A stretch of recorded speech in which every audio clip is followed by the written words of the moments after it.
Dios es luz y no hay ningunas tinieblas en él. Primera de Juan 1, 5b.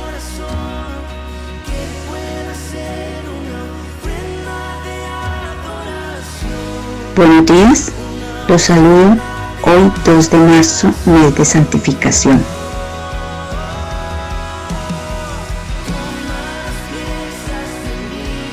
Les doy la bienvenida a nuestro tiempo de comunión de los domingos en la mañana. Estaremos muy atentos al tema Sanando el Corazón, parte 4.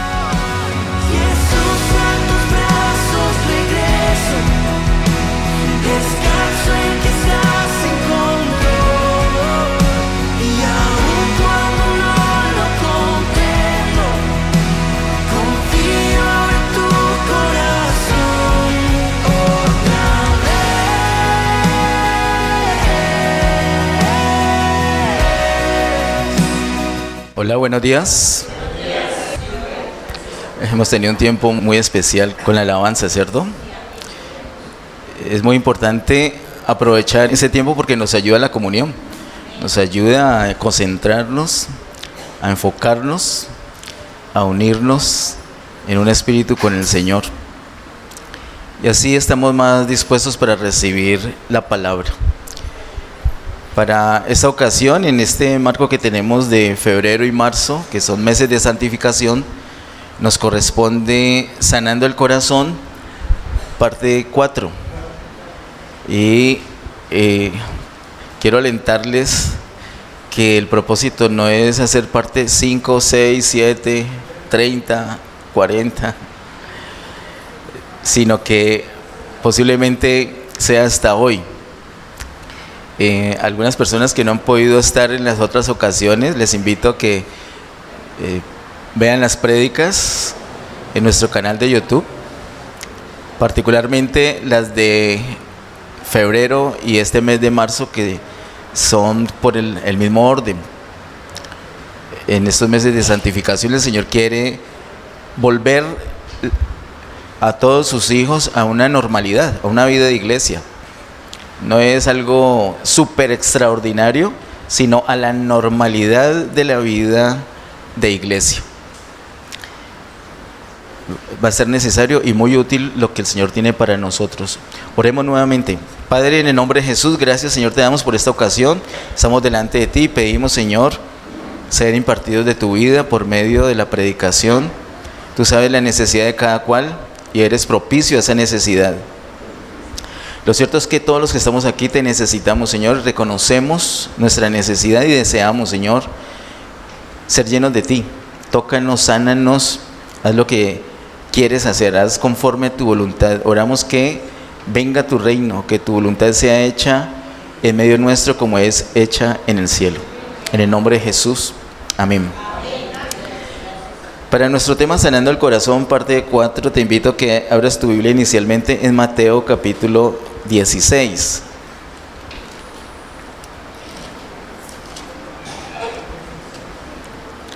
En Mateo capítulo 16 vamos a considerar primeramente los versículos 16 al 20. Mateo capítulo 16, versículos 16 al 20. Dice la palabra: respondiendo Simón Pedro dijo: tú eres el Cristo, el Hijo del Dios viviente. Entonces le respondió Jesús: bienaventurado eres, Simón, hijo de Jonás, porque no te lo reveló carne ni sangre, sino mi Padre que está en los cielos. Y yo también te digo que tú eres Pedro, y sobre esta roca edificaré mi iglesia, y las puertas del Hades no prevalecerán contra ella. Y a ti te daré las llaves del reino de los cielos, y todo lo que atares en la tierra será atado en los cielos, y todo lo que desatares en la tierra será desatado en los cielos. Entonces mandó a sus discípulos que a nadie dijesen que él era Jesús, el Cristo. Bueno, es un pasaje tal vez conocido por la mayoría, donde Jesús quiere saber lo que opinan sus discípulos. Primero le pregunta a ellos, la gente que dice, yo, ¿quién soy? Y después le pregunta específicamente a sus discípulos, ¿y ustedes qué dicen? ¿Yo quién soy? Y uno de ellos, no era de extrañarse ya, ¿cierto?, por el ímpetu que le caracterizaba, Pedro se anticipó y contestó. ¿Y qué tal la respuesta? ¿Correcta? Correcta, ¿cierto? Y no solamente correcta, sino que se ganó una felicitación muy bonita de parte del Señor mismo. Porque dice el versículo 17, entonces le respondió Jesús, bienaventurado eres, Simón, hijo de Jonás, porque no te lo reveló carne ni sangre, sino mi Padre que está en los cielos. Lo que acaba de decir Pedro acerca de Jesús es una revelación que no es posible transmitir humanamente. Una persona a otra persona, un humano a otro humano no le puede transmitir esa revelación. Es una revelación que solamente da el Padre Celestial y la da por medio del Espíritu Santo. Y esa revelación la tenía el apóstol Pedro. Así que en ese momento Pedro no era cualquier persona. De hecho, en el versículo 18 encontramos esta frase del Señor: y yo también te digo que tú eres Pedro, y sobre esta roca edificaré mi iglesia, y las puertas del Hades no prevalecerán contra ella. En un encuentro inicial entre Jesús y Pedro, Jesús le declara a Pedro que él sabía quién era. Yo sé que tú eres Simón, pero tú serás llamado Cefas, que es lo mismo que Pedro. Le dio a entender, tú eres un hombre frágil de barro, como todos somos hechos de barro, pero tú llegarás a ser tan sólido como una roca, como una piedra. Y a la altura de Mateo 16 se cumple esa palabra que Jesús le había dado a Pedro, y ya le está diciendo, tú eres Pedro. Y sobre esa afirmación que acaba de él expresar, el Señor va a edificar, le dice a él, su iglesia. Y también dice algo muy importante, iglesia, que debemos tener en cuenta, es que contra una iglesia edificada correctamente, las puertas del Hades no prevalecen. No es simplemente que las puertas del Hades no prevalecen contra la iglesia, no, las puertas del Hades no prevalecen con una iglesia que está edificada. Y el propósito del Señor no es solamente dar origen a la iglesia, sino edificarla. El propósito del Señor no solamente es que tú seas parte de la iglesia, como una piedra viva, parte del edificio de la iglesia del Señor, sino que tú también, juntamente con las demás piedras, seamos edificados. Ese es el deseo del Señor, porque contra una iglesia edificada es que las puertas del Hades, esa expresión se usa para hablar de las fuerzas de Satanás, para hablar de las tinieblas. Satanás y las tinieblas no pueden derrotar, no pueden menoscabar a una iglesia que está edificada. Querido hermano, querida hermana, pero si solamente te conformas con tener la salvación, no más, entonces estás en peligro, porque el infierno tiene fuerza, tiene poder, y te puede lastimar, te puede hacer daño, te puede hacer retroceder, puede hacer que quedes cautivo en una situación donde no disfrutes a plenitud todo lo que el Señor ha conquistado para nosotros. Entonces el Señor le dice, las puertas del Hades no prevalecerán contra la iglesia, pero es esta iglesia que ha sido edificada con el fundamento correcto. Pedro se gana unas felicitaciones acá. Pedro era una persona que ya tenía cierto conocimiento, no solamente o no principalmente teórico, doctrinalmente hablando, de seminario, sino la experiencia de haber caminado con el Señor ya por mucho tiempo, por algo de tiempo, ver las reacciones de Jesús, las palabras de Jesús, los milagros del Señor, el comportamiento de Él, la ternura, el amor, todo lo del Señor. Entonces él tenía ya la capacidad de expresar semejante revelación. El Padre ya le había revelado esto. Así como nosotros tenemos algún conocimiento del Señor y podemos decir o hacer cosas que son acertadas y ganarnos una felicitación de parte del Señor, o el reconocimiento de alguien que nos conoce. porque es lo que permite el Señor con nosotros. Usted podría en este momentico a las personas que tiene ahí cerquita decirle algo así como: bien hecho, Pedro. Díganle así: bien hecho, Pedro.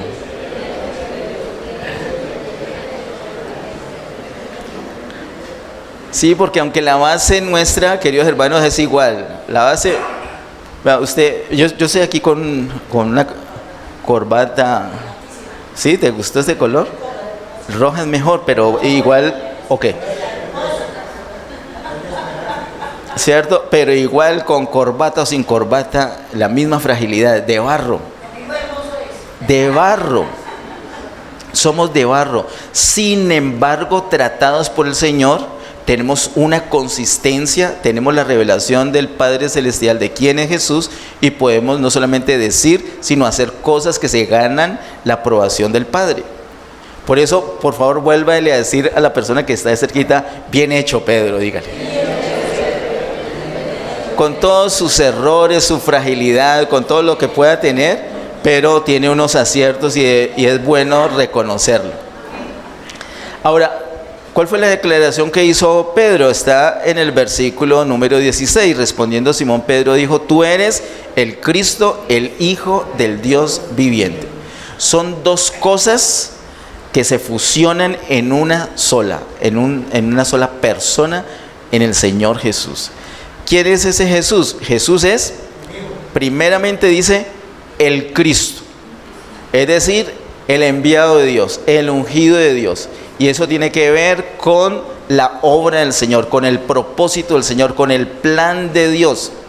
El Cristo significa primordialmente que Él iba a ejecutar 4 pasos. Lo hemos visto, creo que desde pandemia venimos enfatizando el asunto del 2020, 4 pasos principales que el Señor hace como el Cristo. ¿Recuerdan cuál es el primero? La encarnación. El segundo, la muerte. El tercero, resurrección. Y cuarto, ascensión. Esos 4 pasos principales, la palabra de Dios nos dice en Hebreos 4 y en Efesios 4 que el Señor traspasó los cielos, no solamente bajando, sino también ascendiendo. Él traspasó los cielos para ser efectivamente el Cristo, el que iba a llevar a cabo todo el plan de Dios. Para hacer el plan de Dios tenía que hacer esos 4 pasos fundamentales. Cuando Pedro declara que Él es el Cristo, no es solamente un decir, es que él es consciente que el Señor Jesús ya estaba encarnado, pero que tenía que, el siguiente paso, ¿cuál era? ¿Cuál es el segundo paso? El siguiente paso, morir, pero que también iba a resucitar y que también iba a ascender. Si él dice, tú eres el Cristo, él sabe eso. No solamente dijo que era el Cristo, en el sentido de el enviado para ejecutar el plan de Dios, sino que también el Hijo del Dios viviente. Como Hijo del Dios viviente, Él da vida. No solamente el Padre da vida, sino que el mismo Hijo tiene la facultad, el poder de dar vida. Cuando nosotros tenemos al Señor, no solamente tenemos al Cristo, sino que también tenemos al Hijo del Dios viviente. Como ahorita hablaba en administración, hablaba nuestra hermana Gina acerca de la enfermedad. ¿Por qué podemos aspirar hoy en día a ser sanados de una enfermedad? Porque es que tenemos al Hijo del Dios viviente y Él es el que nos da la vida, preserva la vida. La vida literalmente del Señor en nosotros es la que sorbe la muerte, sorbe la enfermedad, sorbe el daño que tenemos internamente. No solamente es para nosotros que ya tenemos muchos años, parece que ya no vamos a cumplir más y seguimos cumpliendo, sino también para los niños, como lo vemos en Juan capítulo 4, un niñito que se estaba muriendo y necesitó la manifestación del Señor como vida. La declaración de Pedro es exquisita: tú eres el Cristo, el Hijo del Dios viviente. Así como Pedro recibió esa revelación del Padre, todos nosotros debemos tener esa revelación. Cuando tenemos esa revelación, vamos por el lugar correcto. Y una cosa clave es que es la base para ser edificados. Tenemos la base para ser edificados y eso implica que el diablo no puede venir simplemente a hacernos así, a soplarnos y tirarnos, sino que le podemos resistir con poder y con autoridad. Él nos quiere destruir, eso no lo podemos cambiar, lo de Él es destruir. Lo que sí manejamos nosotros es cómo respondemos, es la actitud que tenemos para resistir. Lo resistimos con la autoridad y con el poder que nos ha dado el Señor como Cristo y como el Hijo del Dios viviente. Hasta ahí, excelente. Ese capítulo, para la honra de este apóstol, hubiera podido terminar allí en el versículo 20, pero les animo que miremos unos versículos siguientes, versículos 21 al 23. Dice: desde entonces comenzó Jesús a declarar a sus discípulos que le era necesario ir a Jerusalén y padecer mucho de los ancianos, de los principales sacerdotes y de los escribas, y ser muerto y resucitar al tercer día. Entonces Pedro, tomándolo aparte, comenzó a reconvenirle diciendo: Señor, ten compasión de ti, en ninguna manera esto te acontezca. Pero él, volviéndose, dijo a Pedro: quítate delante de mí, Satanás, me eres tropiezo, porque no pones la mira en las cosas de Dios, sino en las de los hombres. Siempre me ha impresionado, y no deja de hacerlo, que en el mismo capítulo haya una tras otra esas situaciones. Una de una felicitación tan hermosa, seguida de un regaño tan feo, tan terrible. ¿Cómo le dice el Señor a Pedro?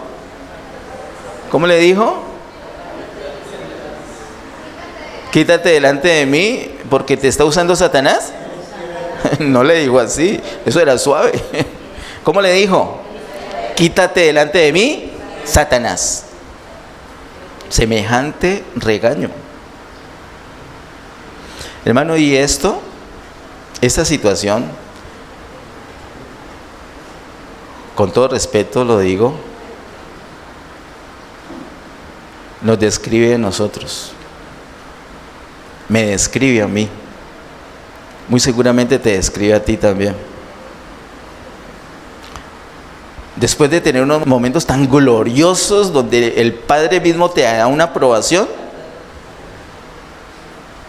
de pronto viene una censura, un regaño. Después de adorar a Dios, amarle, mostrarle, manifestarle su amor, servirle, bendecirle, proclamar su verdad a otros, cometes un pecado terrible, feo, bochornoso.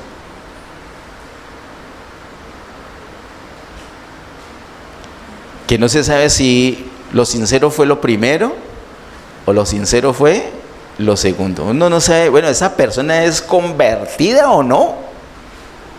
¿Esa vez que estaba haciendo eso, que estaba proclamando, era sincero? ¿O el de ahora que falló, que pecó, es el sincero? ¿Cuál es el verdadero Pedro? ¿El que Jesús felicita o el que Jesús regaña? ¿Cuál es la respuesta? ¿El primero era sincero? Total. El Señor no lo podemos engañar. El Señor mismo lo felicitó. El Señor no lo podemos engañar. ¿Y el segundo era sincero? También no lo podemos engañar. Cuando dejamos que Satanás se exprese en nosotros, el Señor lo sabe. Y es una lamentable, triste, bochornosa realidad, queridos hermanos, con la que tenemos que batallar todavía.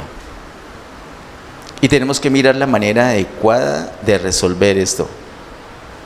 Porque no podemos pasar toda nuestra vida teniendo un episodio de gloria y después un episodio de deshonra, sino que tenemos que lograr una estabilidad en el Señor para servir a los propósitos del Señor.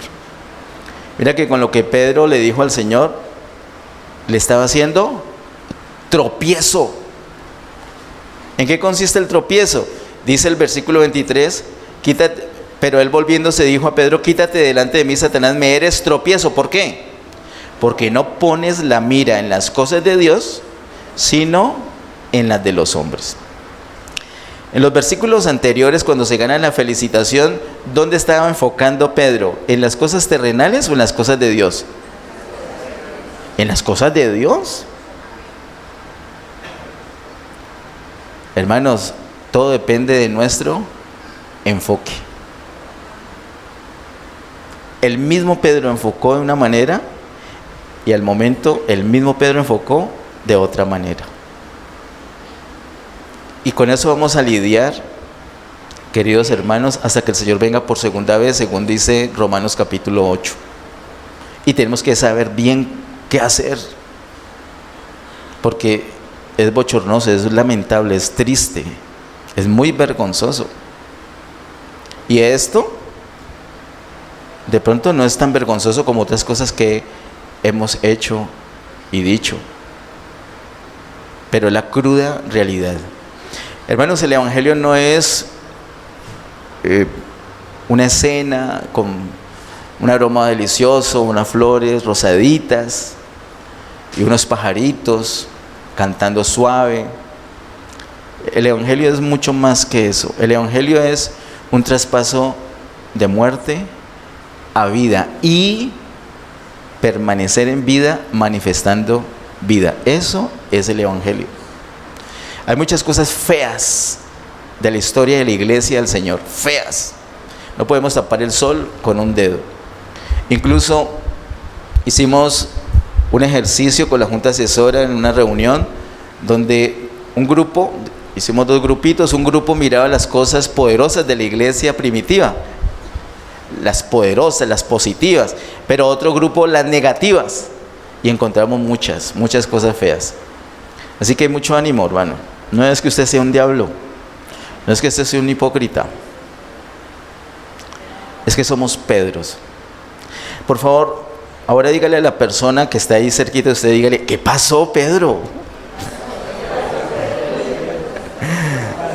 Ay, tan bueno quedarnos en la felicitación, ¿cierto? Felicitaciones, pero bien hecho. Pero a veces tenemos que decir: ¿qué pasó, Pedro? Y lo que pasó fue que Pedro se desenfocó. Él se quedó mirando las cosas terrenales solamente. El Señor Jesús le dijo que tenía que ir a Jerusalén y que iba a padecer mucho de las autoridades y que lo iban a matar. ¿Y hasta ahí llegó? ¿O qué más dijo? ¿No le dijo nada más? ¿Qué más dijo? Leámoslo.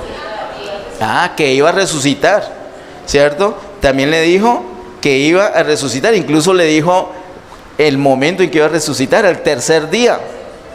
Y la reacción de Pedro, ¿cuál fue? Versículo 22. Entonces Pedro, tomándolo aparte, comenzó a reconvenirle, diciendo, y llamó aparte al Señor para aconsejarlo. Y lo que evidencia ese versículo 22 es un gran estorbo que tenemos nosotros. Dice: entonces Pedro, tomándolo aparte, comenzó a reconvenirle diciendo: Señor, ten compasión de ti. ¿Sabe cómo se llama cuando uno tiene compasión de uno mismo? ¿Cómo se llama? Autocompasión. Lo peor para que el Señor pueda avanzar en su propósito es nuestra autocompasión. Tenemos que hacer a un lado ese estorbo. Esa propuesta le hizo Pedro al Señor y se ganó semejante regaño. ¿Por qué lo trató así? Porque le era tropiezo. ¿Hacia dónde iba Jesús? Iba a la cruz. Iba a la cruz. ¿Y Pedro qué le dijo? Pues no vaya a la cruz. Hermanos, la autocompasión se resiste a que vayamos a la cruz. Es que morir no es agradable, no es simpático morir. Duele morir, duele renunciar. Y Pedro le quería evitar ese dolor al Señor. No, pues no vaya a la cruz. Pero si no va a la cruz, ¿cómo va a ser el Cristo que a él había dicho que era? Pero si no va a la cruz, entonces ¿cómo va a haber resurrección? Y si no va a la cruz, ¿cómo vamos a tener salvación? Y si no va a la cruz, ¿cómo vamos a tener vida en resurrección? Y si no va a la cruz, ¿cómo se va a cumplir los propósitos eternos de Dios? Era una locura, es un tropezadero. Hermanos, si nosotros no vamos a la cruz, no vamos a poder disfrutar todo lo que ya tenemos en Cristo. Y la autocompasión va a ser la primera que te va a decir, no, o sí, pero después. Tiene que renunciar a eso. Yo sé que tengo que mañana, la semana entrante, el mes que viene, el próximo año, poco a poco. ¿Qué diría Jesús a una persona que diga eso? Apártate de mí, Satanás. Se evidencia la acción de Satanás en la vida de una persona por medio de la autocompasión. Es muy disfrazado, ¿no? No, es que yo me cuido, el Señor dijo que había que cuidarse. ¿Cómo voy a sufrir? ¿Cómo voy a renunciar a esa muchacha si está tan bonita? Me tengo que cuidar. ¿Cómo voy a renunciar a ese dinero? ¿Cómo voy a renunciar a esta comodidad? ¿Cómo voy a renunciar a estos hábitos? ¿Cómo voy a renunciar a este hobby? ¿Cómo voy a renunciar a esto o aquello? Autocompasión. Estorbo para los planes del Señor. Estorbo para tener una vida victoriosa. Estorbo para tener una vida en resurrección. Hermanos, quedamos retratados todos, les digo. Así somos. Somos esos Pedros. Porque en esta dispensación de gracia tenemos que batallar así. Esa es la batalla de la fe. Tenemos que pelear con algo que tenemos adentro. Recuerden que fuimos nosotros contaminados con un veneno llamado pecado. Ese veneno lo inyectó el diablo y estamos contaminados y por eso manifestamos eso diabólico que hay, ese veneno que hay en nosotros. Y se llama dispensación de gracia porque tenemos que depender enteramente de la gracia del Señor y vamos a tener derrotas, pero nos tenemos que parar nuevamente por la misma gracia y permanecer firmes por la misma gracia. Llegará el momento donde esta lucha se acaba, pero será en la próxima dispensación, cuando ya nuestro cuerpo sea redimido, cuando nuestro cuerpo sea transfigurado. Ya se acaba eso, ya es otra cosa, ahora es reinar. Pero iglesia, ahorita tenemos que luchar. Ahora tenemos que mirar qué nos ha dado el Señor para poder lidiar con esas dificultades que tenemos. La iglesia no puede estar pensando en reinar ahorita. Ahorita es lidiar con eso. El reino es después. ¿Hay una anticipación del reino? Sí. Pero la manifestación plena del reino es en la próxima dispensación. Ahorita nos toca es lidiar y depender enteramente de la gracia del Señor. Si no dependemos de la gracia del Señor, nuestra vida va a ser una literal desgracia. Miremos los versículos siguientes. Mateo capítulo 16, versículos 24 al 28. Dice: entonces Jesús dijo a sus discípulos, entonces después de ver esa radiografía, su apóstol lo que acaba de hacer, dijo, bueno, es el momento de decirles a ellos cómo van a lidiar con esa situación. Entonces Jesús dijo a sus discípulos, si alguno quiere venir en pos de mí, ¿qué tiene que hacer? Niéguese a sí mismo y tome su cruz y sígame. Porque todo el que quiera salvar su vida, la perderá. Y todo el que pierda su vida por causa de mí, la hallará. Según el versículo 25, ¿para qué la cruz?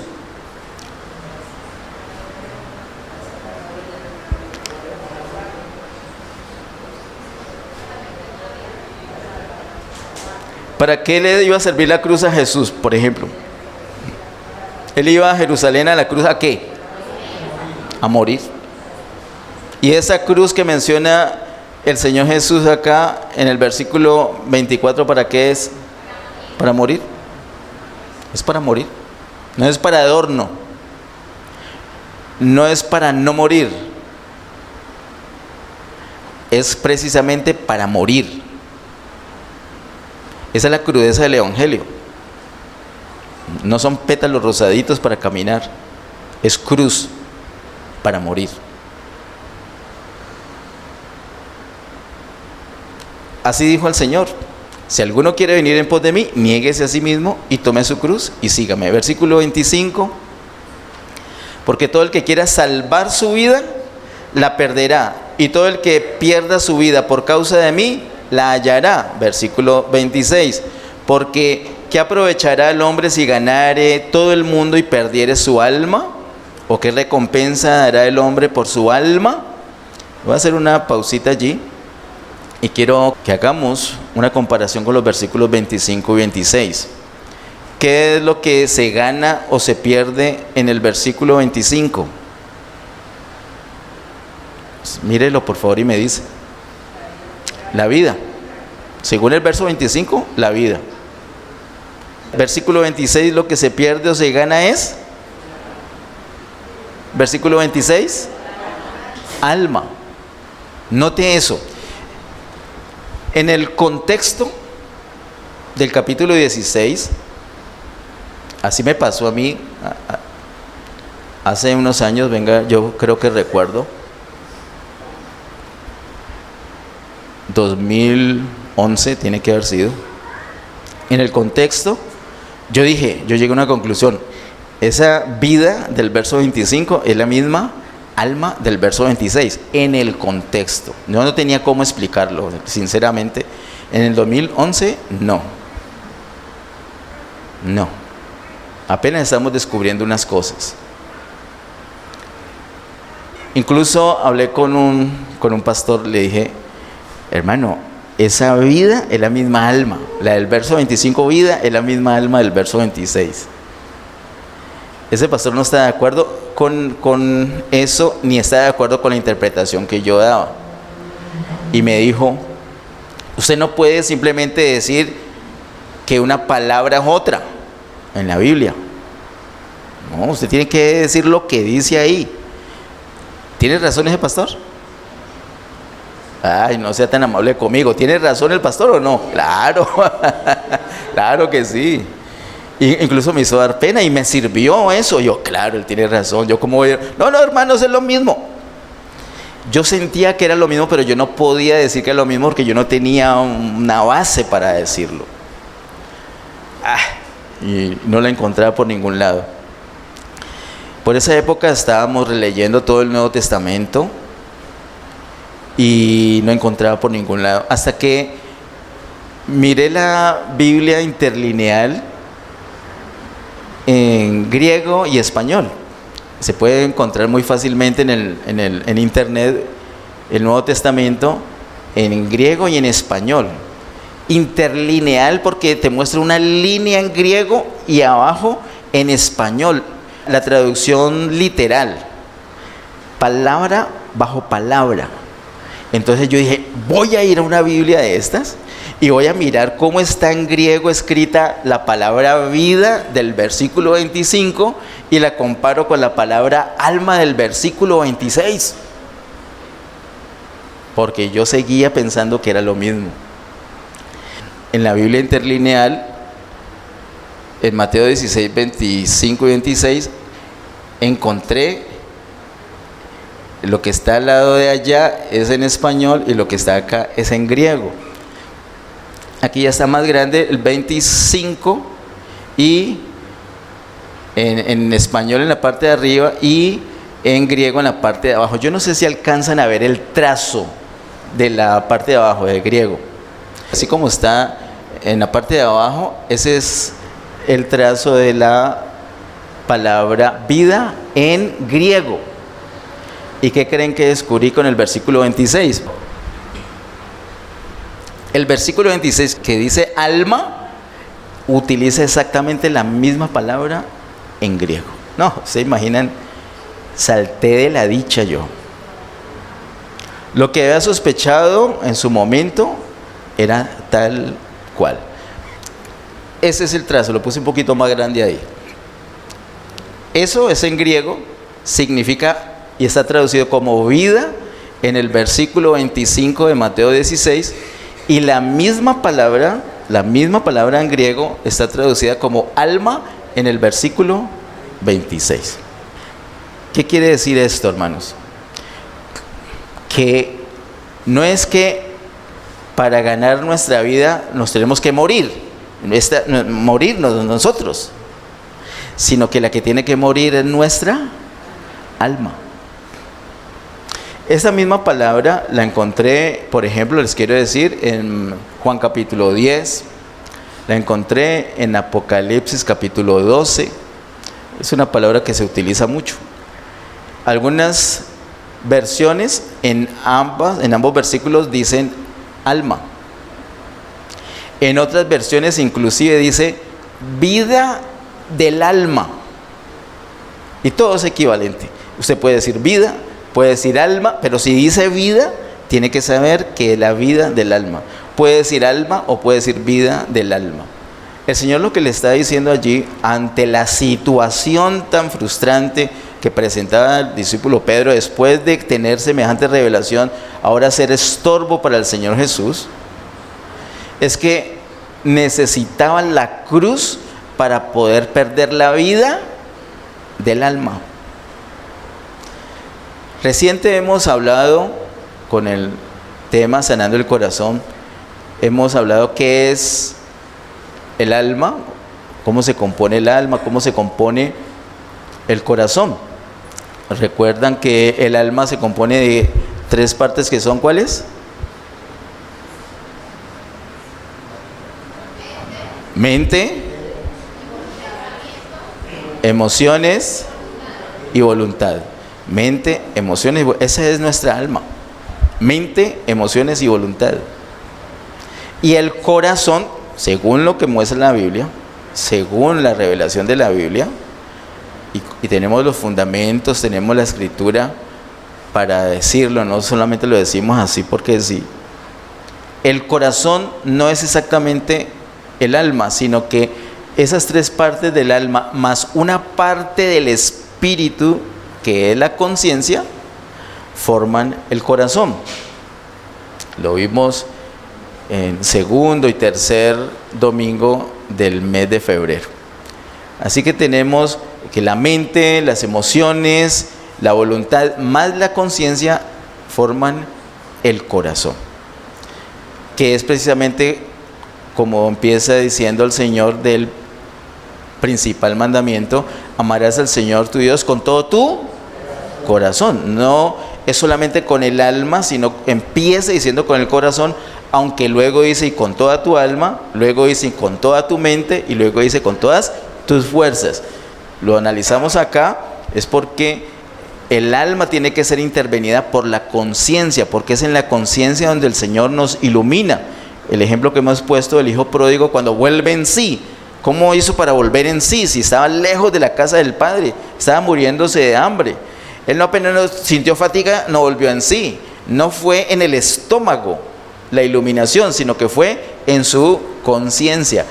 Fue iluminado en su conciencia, y su conciencia dispuso su alma para arrepentimiento. Ese es el corazón, lo que la palabra del Señor llama como corazón quebrantado. Un corazón arrepentido, un corazón contrito, un corazón humillado, dispuesto en las manos del Señor. Cuando la conciencia toca nuestra alma, entonces tenemos un corazón dispuesto para el Señor. Pero aunque tengamos conciencia, y aunque tengamos a Cristo, y aunque tengamos revelación, nuestra alma está allí. Nuestra mente está allí, lista a cuestionar. Nuestros sentimientos están allí, listos a ser afectados por nuestros pensamientos. Y nuestra voluntad está lista allí a decidir de acuerdo a lo que sentimos o lo que pensamos, apagando la voz de nuestra conciencia donde el Señor nos está hablando.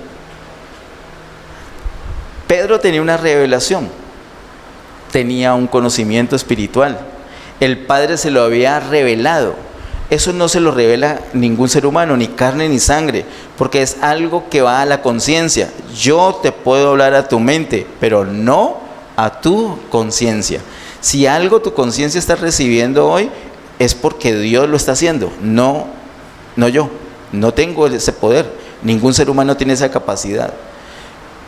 Pedro recibió en su conciencia esa revelación y activó toda su alma para que sus pensamientos se pusieran en orden, su mente se pusiera en orden, para que sus sentimientos se pusieran en orden, y por eso movió su voluntad anticipadamente, se les anticipó a los otros para decir: tú eres el Cristo, el Hijo del Dios viviente. Muy bien, pero pasó un poquito de tiempo y luego eso que tenía en su conciencia parecía haberse apagado, y el alma nuevamente subyugando su espíritu, apagando la voz del Señor en su interior. Venga Jesús, pues no vaya a Jerusalén para que no muera. Y se ganó su regaño. Hermanos, eso nos pasa a nosotros una y otra vez.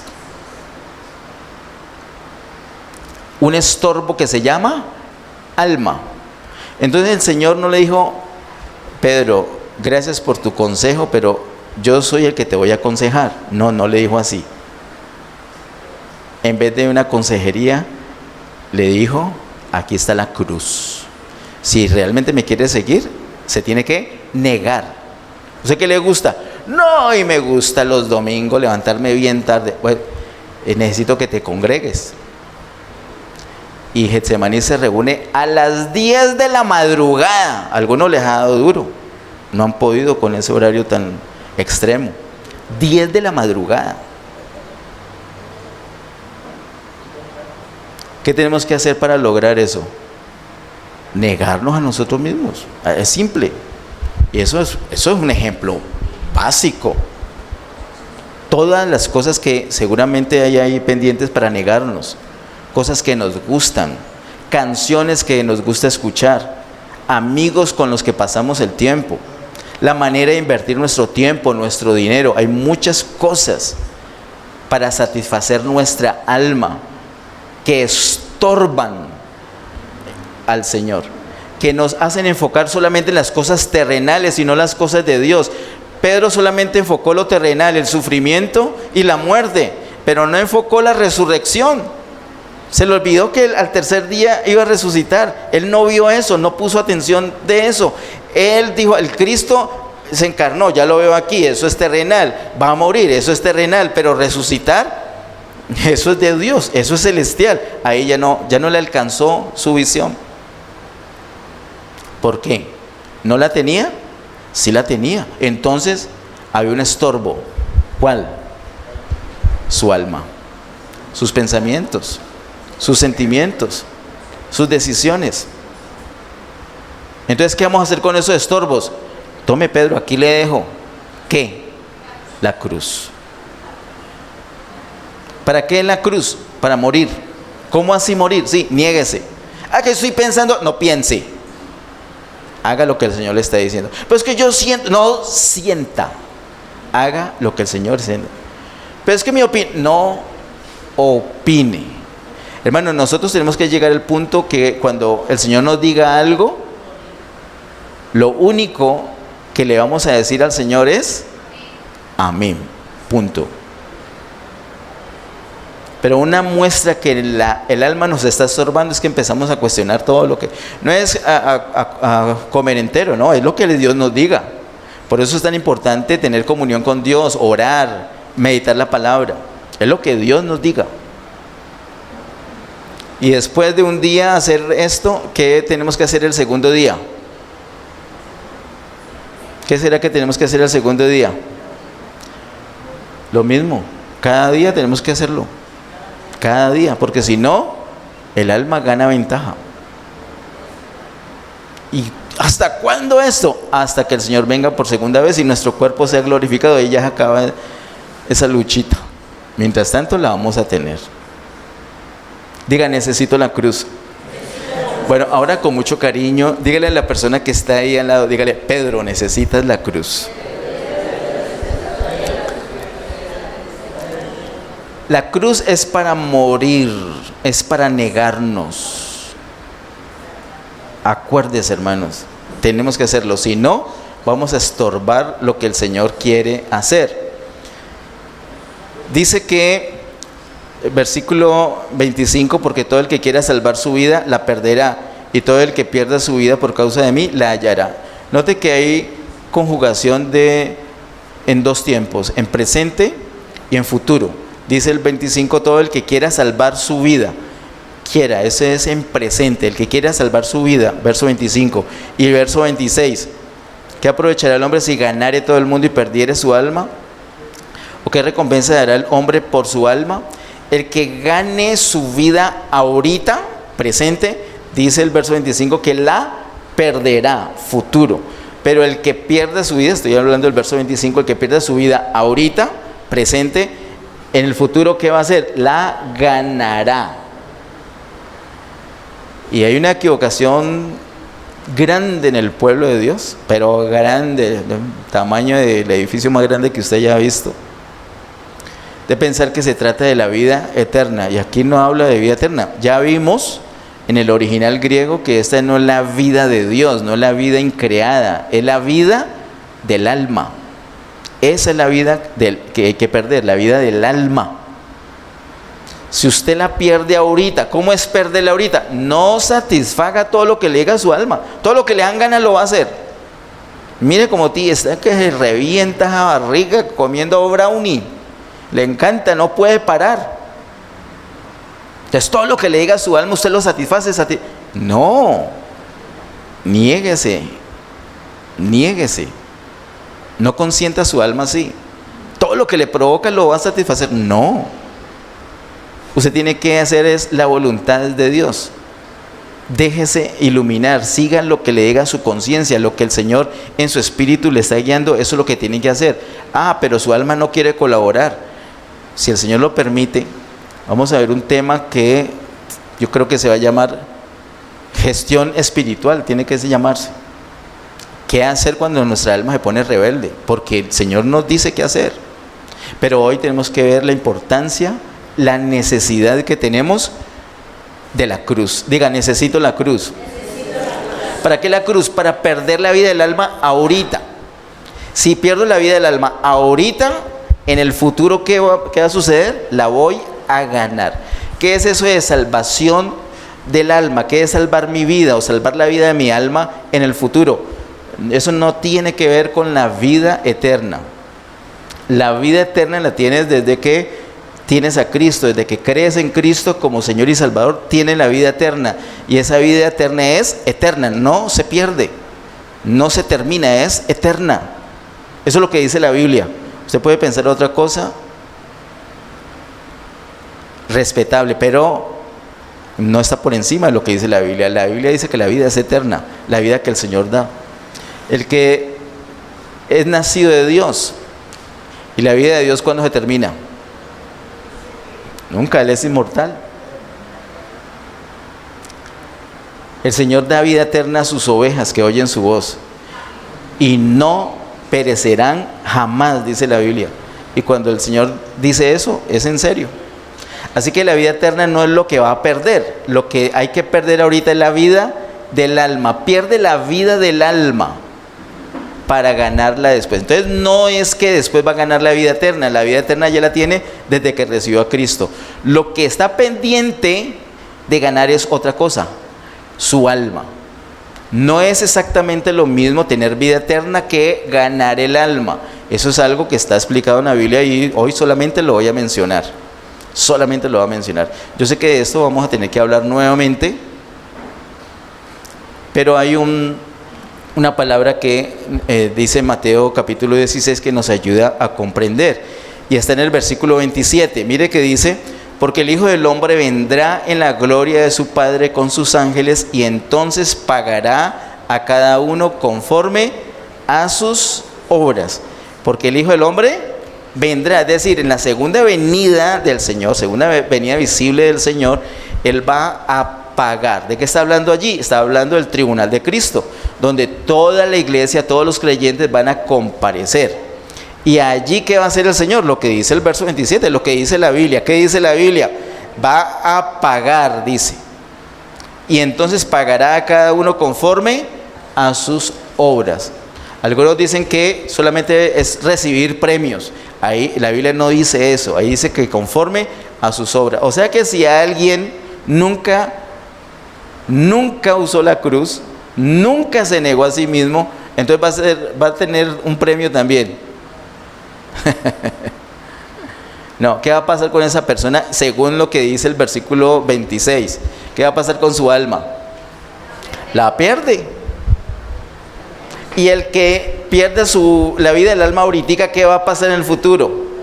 La va a ganar. ¿Y cuándo se manifiesta eso? Cuando venga el Señor Jesús, según el verso 27. Mire que el verso 27 no empieza como una idea aparte, sino que empieza con la palabra porque el Hijo del Hombre, es decir, está complementando la idea. El Señor no habla y deja a la gente sin saber. No, Él les dio la instrucción precisa. Pedro, felicitaciones. Apártate de mí, Pedro, toma la cruz, Pedro, completo, porque cuando yo regrese voy a dar el pago. Si pierde la vida de su alma ahorita, la va a ganar, pero si la conserva ahorita, la va a perder. ¿Cuándo es eso? Cuando Él venga, cuando Él dé el pago. ¿Qué quiere decir esto, hermanos? En otras palabras, que hoy en día usted y yo debemos vivir bajo la cruz. Debemos que pedir al Señor todos los días que nos lleve a la cruz, negarnos a nosotros mismos, con tal de obedecer al Señor.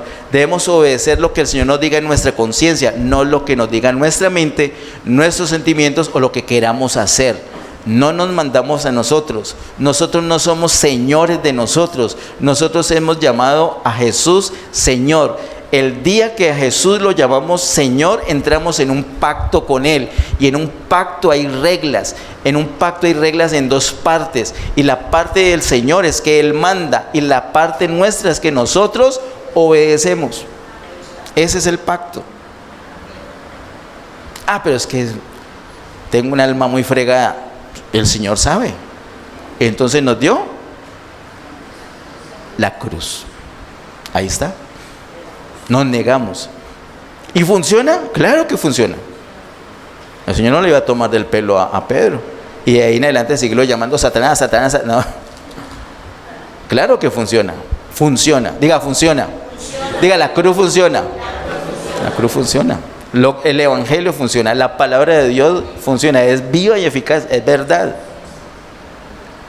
Es verdad, como cantaba Ginette cuando era chiquitica. Si hacemos todo conforme a la palabra de Dios, todo nos saldrá bien. Es verdad, es verdad. Tenemos que tomar la cruz y seguirle. Acompáñenme, por favor, aquí mismo en Mateo, al capítulo 25. Solamente voy a mencionar dos versículos, versículos 3 y 4 de Mateo 25. Mateo 25, la primera parte nos muestra la parábola de las 10 vírgenes. Una parábola muy interesante. Usted puede encontrar en internet cualquier cantidad de disparates que se dicen sobre eso. Pero le voy a decir un lugar donde puede encontrar la verdad. ¿Dónde? En la Biblia. Imagínate que nosotros no tuviéramos sino internet, estaríamos mal, pero tenemos la palabra de Dios, la tenemos allí. Y no solamente tenemos la palabra de Dios, unas hojas con unas letras, tenemos al Espíritu que nos ayuda a entender la palabra. Entonces, en comunión con Él, vamos a la palabra y hacemos el ejercicio básico, fundamental, primario de leer lo que está ahí. No abrimos a interpretar, no, abrimos a leer. Y en los versículos 3 y 4 encontramos la verdadera diferencia entre dos grupos de vírgenes. Habla de cuántas vírgenes en total, ¿quién recuerda? 10 vírgenes. Algunos dicen que 5 de esas vírgenes eran convertidas y que las otras no.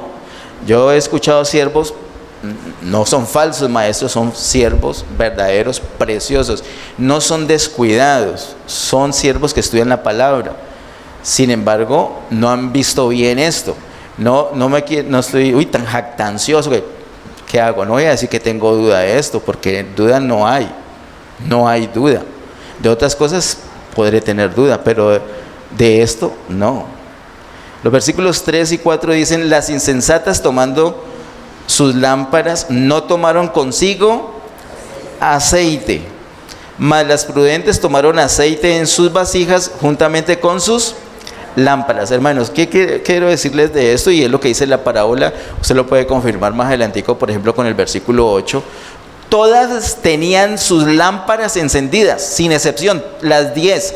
El tenerlas encendidas quiere decir que había aceite en las lámparas. El aceite representa el Espíritu Santo. Si la persona tiene el Espíritu Santo, es hijo de Dios, es convertido. Las 10 tenían aceite, las 10 tenían la lámpara encendida. Entonces, ¿cuál es la diferencia? Las 10 eran como Pedro. Entonces, ¿cuál es la diferencia? Que una era una versión de Pedro. ¿Cuál? El Pedro sensato, el Pedro cuidadoso, que además de tener aceite en su lámpara, también llevó para su vasija. Es ese Pedro que entendió que tenía que tener un cuidado con su alma.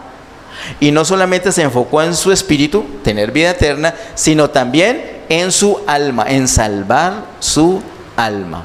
¿Y cómo es posible esto? Con el Espíritu. Es con el Espíritu Santo.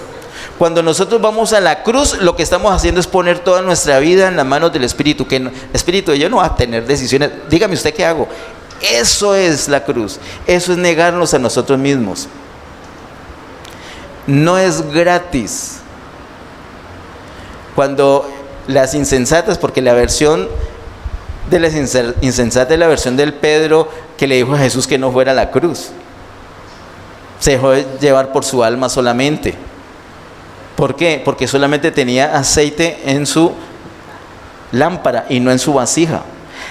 La vasija, en la Biblia, la vasija es el alma y la lámpara es el espíritu. ¿Necesitamos aceite dónde?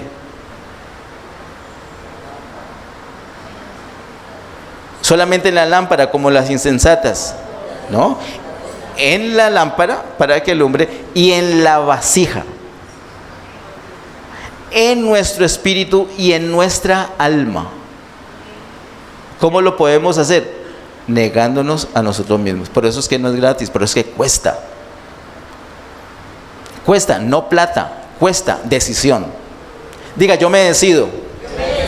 Vea, a veces, hermanos, ustedes no han visto esos luchadores o esos que van a alzar unos pesos impresionantes. ¿Ustedes los han visto? ¿Los han visto? Ellos, ¿para qué hacen así? ¿Eso les da fuerza?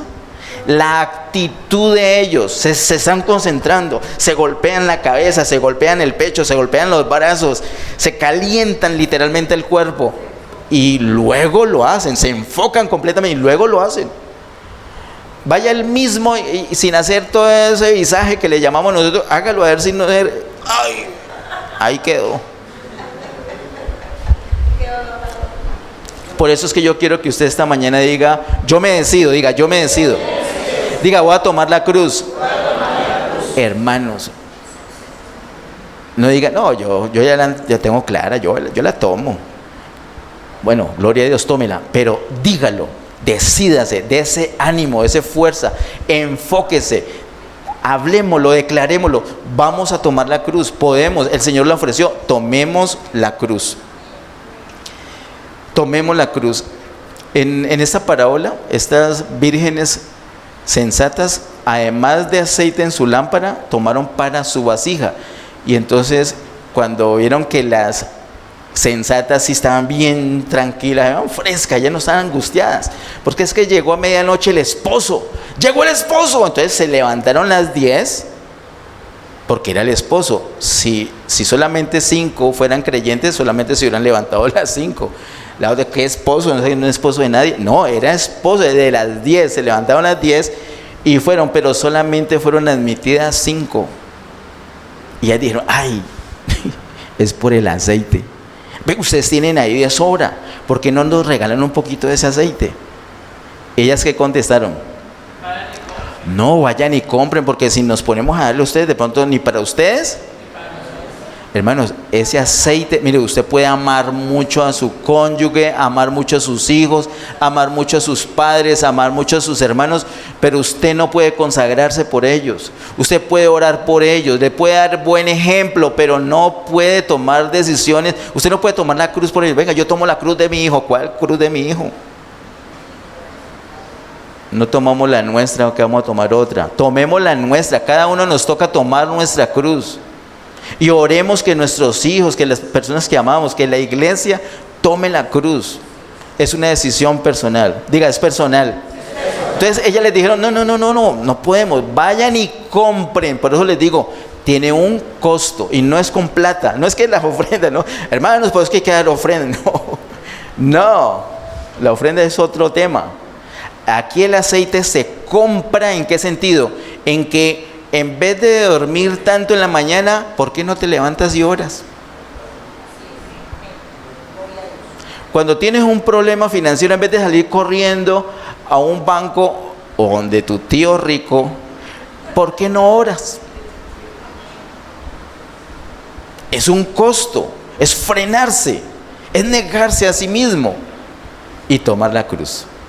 ¿Lo podemos hacer? Yo quiero invitarles en esta mañana que hagamos la aplicación de lo que hemos visto. Digan, yo lo voy a hacer. Eso, entonces entre el dicho y el hecho hay mucho trecho. ¿Qué vamos a hacer con ese trecho? Lo vamos a acortar y vamos a hacer la voluntad del Señor.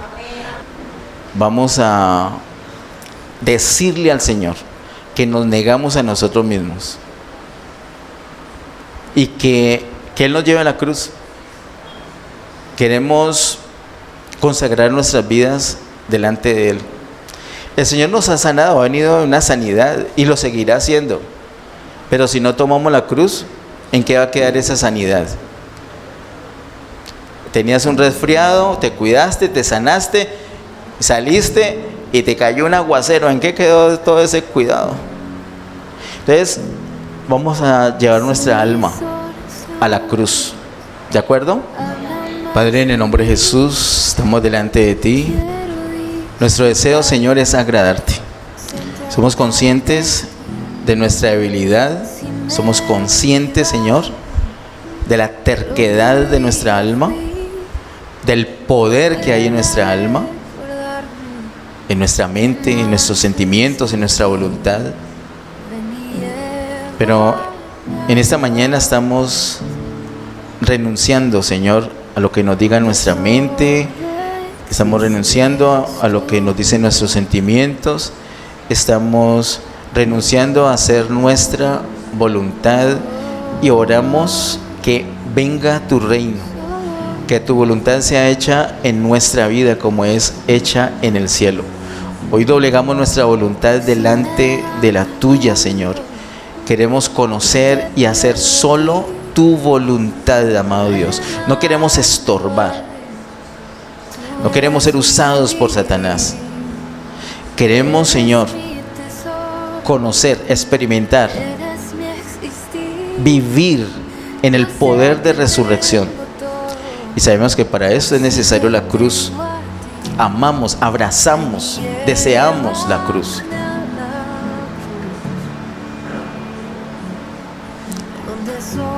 Hacemos este propósito en esta mañana, Señor, de cada día tomar la cruz. Cada día nos levantamos, inmediatamente nos vamos a enfocar en ti, en tu deseo, en tu voluntad. No nos vamos a limitar solamente a lo terrenal, menos cuando nos has llamado a participar de lo celestial, Señor. Queremos, Señor, que nos llenes de ti. Queremos ser esas vírgenes prudentes, sensatas, que no se conformaron solo con aceite en sus lámparas, sino que también queremos que nuestra vasija sea llena de ti, Señor. Llena nuestro corazón de ti. Llénanos de ti, Señor. Llénanos, Señor. Cada día vamos a buscar estar llenos de ti para tener una vida plena, para andar conforme a tu deseo, para ir en línea, Señor, con tu propósito, para hacer bendición, Señor, para muchos otros. Señor, gracias porque me sanas, y aún si mi alma enferma, me vas a sanar, y aún si peco, me vas a perdonar y sanar. Pero quiero tener una vida de victoria, quiero vivir en resurrección. Ayúdame, amado Dios. Niego en este día, me niego a mí mismo, me niego a mis pensamientos, a mis sentimientos, a mi voluntad, con tal de obedecerte solo a ti. Soy muy frágil, Señor, lo reconozco, y por eso estoy buscando, Señor. Y gracias, Señor, por el camino. Gracias porque el camino de la cruz es un camino que nos lleva realmente a la gloria, amado Dios. Ayúdanos a ser uno contigo cada día, Señor. Gracias, Señor. A ti te damos toda gloria, toda honra, todo honor, hoy y siempre. En el nombre de Jesús. Amén. Bendiciones, hermanos.